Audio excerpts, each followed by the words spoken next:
Hey, it's me again. I'm Katie. This is Loud Creations, and I am here with another mead making video.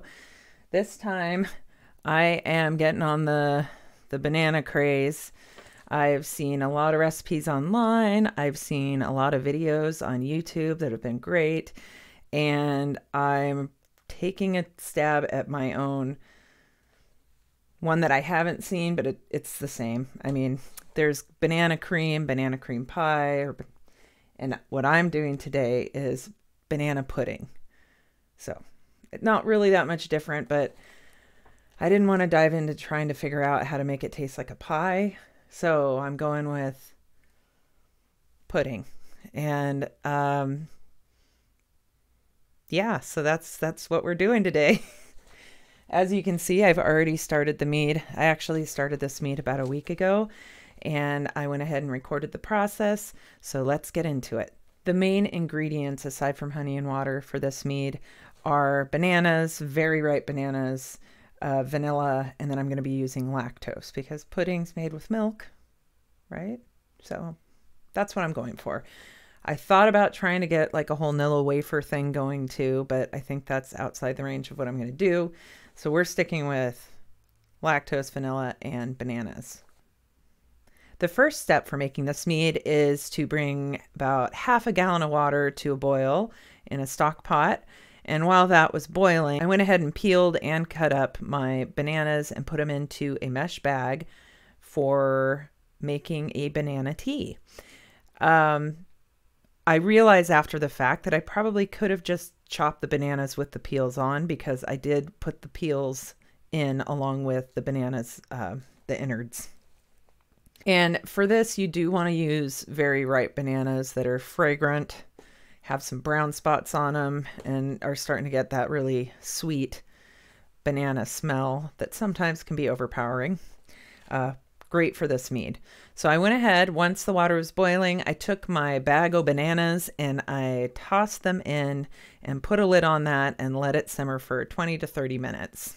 And for the last few minutes, I took a black tea bag and tossed it in there along with a few strips of my orange zest.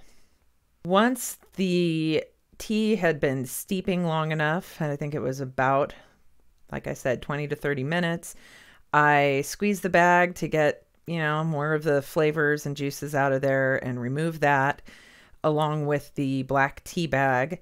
I did leave the orange peels in there just because I want a little bit more orange flavor than a few minutes of steeping. So I left those in there. Once I removed everything, I went ahead and I added the honey to the stock pot. I just figured that was easier than doing it into the carboy. So I added my honey there and stirred it up really well until it was clear that the honey had fully melted and combined with the tea. And I took some of that hot fluid and I put it in a glass along with a half a teaspoon of Go Firm, stirred it up and set it aside. So I'm starting to see a pattern here. Basically every mead I make, it's a lot of the same stuff. But it varies depending on the ingredients, of course. Once I got my Go Firm going, I took the honey banana tea mixture and I poured it into a 1 gallon carboy, which I have right here. And I also added cold water to fill it up a bit higher and to cool it off. And I shook it up really well. Lots of shaking of the carboys around here. You want to make sure that you shake it up really well for a few minutes at least, or stir it just to get that oxygen in there, because when the yeast get added, that's what they like to have in their environment to help them produce alcohol and survive. So don't forget to oxygenate.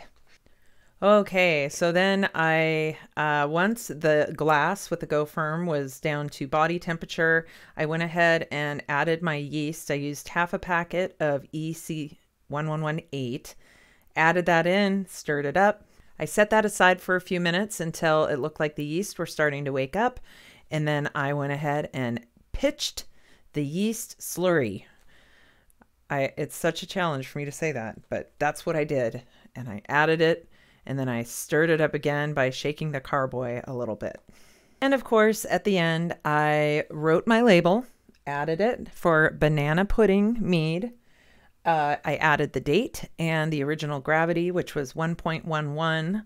Yeah, and then there's the airlock and the bung right here. I actually did put a rubber band on this one because it got off to a very wild start and the bung would not stay in there. So I got that in there now. You can see it's still bubbling and it's been about 10 days. Still very active. I'm really excited about this mead. I must have a sweet tooth or something because I've been making a lot of Melomels that are dessert style meads. And I'm very excited about this one. I hope this video is useful. If you like the content that I'm making here, please like and subscribe. And I will be making a lot more mead in the future. I will see you next time. Thank you.